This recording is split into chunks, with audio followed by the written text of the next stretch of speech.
Looking out over the ocean toward the horizon, sun, sea, and sky form an endless vista, a never-ending cycle of tide, wind, and waves. Here, far from shore, strange events have unfolded. These stories stretch the boundaries of our imagination and challenge our beliefs. This is a true story of such events from the accounts of the sailors and naval aviators who experienced them. Professional military service members who want the world to know that what they encountered is real. Even more troubling, our military has no explanation. The answers seem to elude everyone, like reflections on the waves, yet they are out there.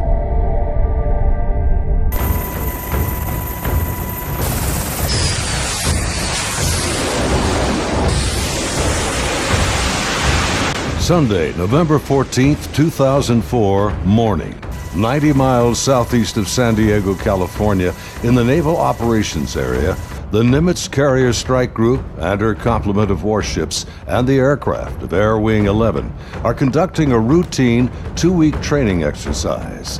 The Nimitz deck crew is busy launching FA-18F Super Hornets, helicopters, and E-2 Hawkeye electronic warfare planes. The mission? Simulated air defense, or ADEX training over the Pacific. The winds are calm, the skies are clear, a near-perfect day for flying.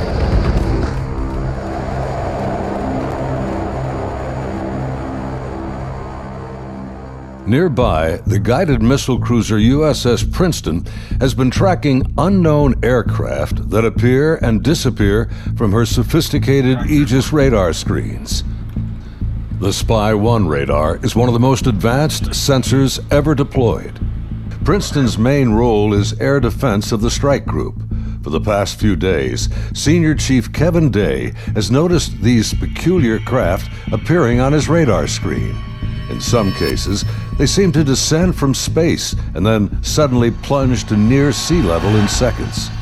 Coupled with the unidentified nature of the craft and lack of clearance, these extreme flight observations are very troubling to the crew assigned to protect the carrier group from aerial threats. In this case, we were a little bit southwest of San Diego, usually about 60, 70 miles off the coast. I don't know exactly where it was at that day. And we were getting ready to do an air defense exercise. On this morning, pilot David Fravor of the VFA-41 Black Aces fighter squadron and his wingmen prepare to launch from Nimitz for the air defense training exercises. As they launch their FA-18s, they have no knowledge of the events happening nearby. In this event, we rendezvous at the cap, so we're going to come off the aircraft carrier, we're going to climb up to 20,000 feet. We're going to go to our point about 40 miles south, and we're going to hold, wait for the other airplane. Dave's 2-seater Super Hornet is Fast Eagle, and his wingman's jet is Fast Eagle 100. Commander Fravor leads the Black Aces and has over a decade in the air wing, but his wingman for the day is a new pilot, a young officer on her first carrier deployment. She's paired with Lieutenant Commander Jim Clean Slate, her backseat weapons systems officer, for the mission. Jim will manage navigation and the advanced radar and targeting pods on the aircraft.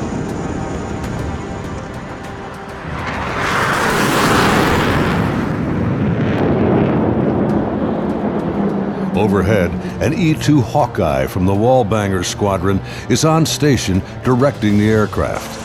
Banger provides eye-in-the-sky command and control during carrier flight operations. Back in the Combat Information Center on Princeton, the mysterious objects are back. And today is the first time Senior Chief Day has jets in the air that can intercept the mysterious aircraft. Day briefs the captain, and they agree to send the Hornets. The Air Intercept Controller aboard Princeton, call sign Charlie, radios the Hawkeye and takes control of Fast Eagle. Banger, Charlie, over. Charlie, this is Banger, go ahead, over. Banger, Charlie, do you hold unknown air contact, blah, 270-48, 28,000 feet, bogey, over. Charlie, Banger, negative, radar picture's clean. The E-2 radar operators have been frustrated in their attempts to get a radar return on the unknown aerial target that Princeton is tracking. Even with their 24-foot radar dish, they can't get a lock on the object. Banger Charlie, transfer fast Eagle flight to Charlie Control, button 13. We have a real-world tasking for them, over. Charlie, Banger, roger. Taking fast Eagle to Charlie Control, button 13. Fast Eagle Charlie, stand by for real-world tasking. Charlie, Fast Eagle, roger. Send it. Contact Bra 27041. 20,000 feet. Bogey. Snap. 270, over. Roger, bearing 270, 31 miles. As we start tracking out to the west, they're calling, hey, 30 miles, and they're giving us, it's called a BRA, bearing range and altitude. So they're saying, hey, contact is 270, 30, 20,000. 100, go trail. 100. Say state. State 12,000 pounds. Clean, do you have it? I'm trying to get a track on it now. They sent link 16, but my radar picture is clean. The next radio call takes everyone by surprise. Fast Eagle 110, say loadout.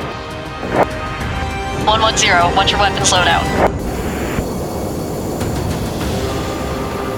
Wings clean, Princeton. We just have CAT-M training missiles, and they're not coming off the rail. Now the controllers have the pilot's undivided attention. Normally, the squadron doesn't carry live ordnance when training. What do you guys think that was about? What, about the loadout? I have no idea. Maybe it's drug runners or something. Yeah, it could be. Or a lost Cessna out of SoCal. I don't like this.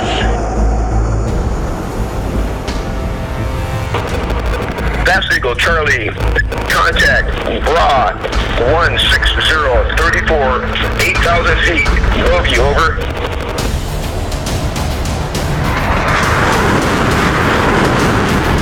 Roger, 34 miles at 8,000. Committed, your call. Continuing, over. As Fast Eagle approaches the target, they see nothing unusual. Onboard radars show a blank screen. Fast Eagle Charlie, Bra 16010, 8,000 feet. Over. Roger.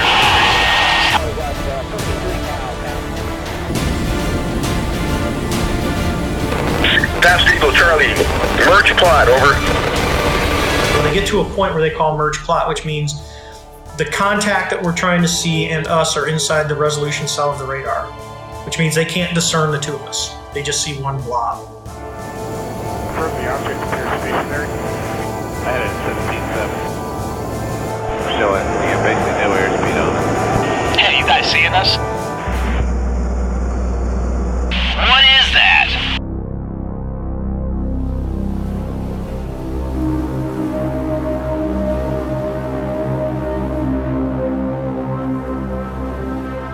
And I see something in the water, and it looks like about the size of a 737 in the water, pointing east. 100, anchor here, Angels 24. Roger. Charlie, Fast Eagle. We're observing something in the water here, possibly aircraft in the water at the merge plot, just north of our position, about 2 miles. Charlie, roger. I'm descending to Angels 14 to take a look. Do you think that's our unknown? Not sure. Radar's clean. As Commander Fravor gets closer to the underwater object, he suddenly spots another craft above it, a much smaller white object with an oblong shape, hovering and darting just above the waves.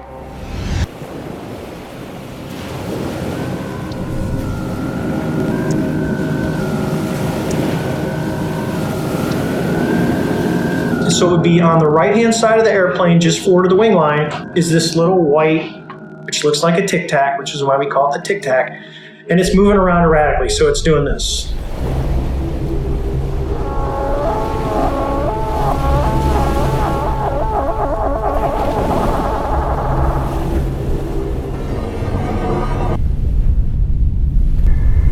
Suddenly, the object begins to rise into the air.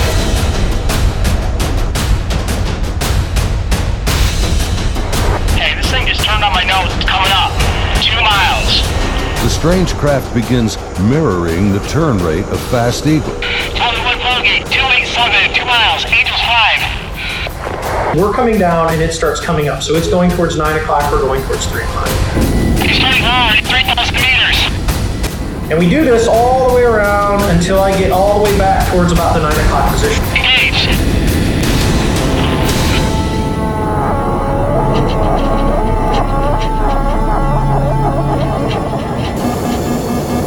Commander Fravor is now about a mile away as he maneuvers his Hornet to get behind the unknown craft. It's about the size of an F-18, so 40-some feet long. It has no wings. As the dogfight unfolds, he quickly turns and dives to bring his jet's nose ahead of the object to close the distance.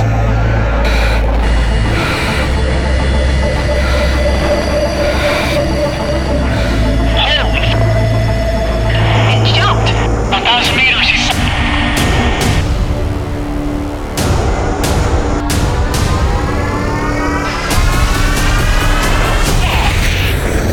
I lost it. Suddenly, the tic-tac rockets past. It's gone beyond the horizon in the blink of an eye. It literally is 1 minute it's there, and the next minute it's like poof, and it's gone. I saw it go 137. No tally. That didn't just happen. Say again.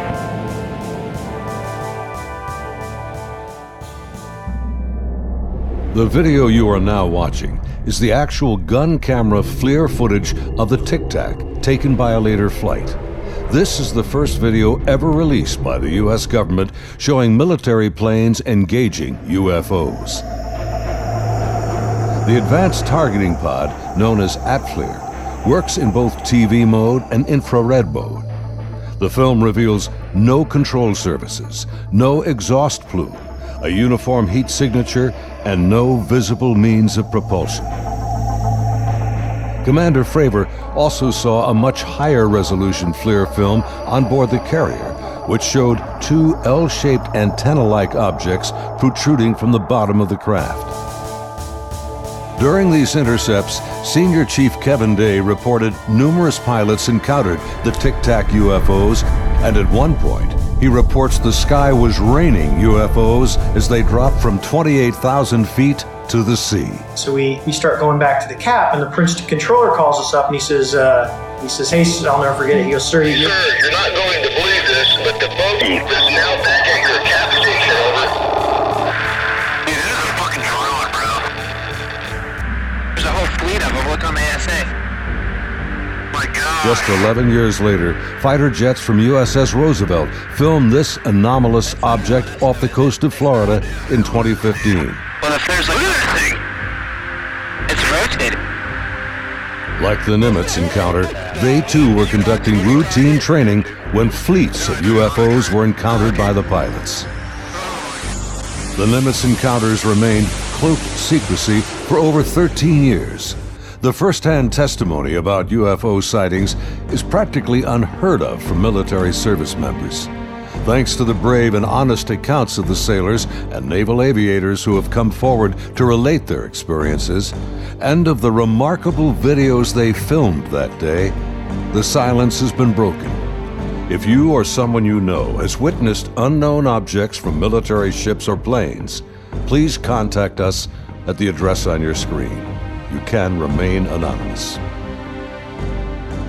As we strive to understand these encounters and come to terms with what they mean, there's something far beyond the horizon and the limits of our comprehension waiting for all of us.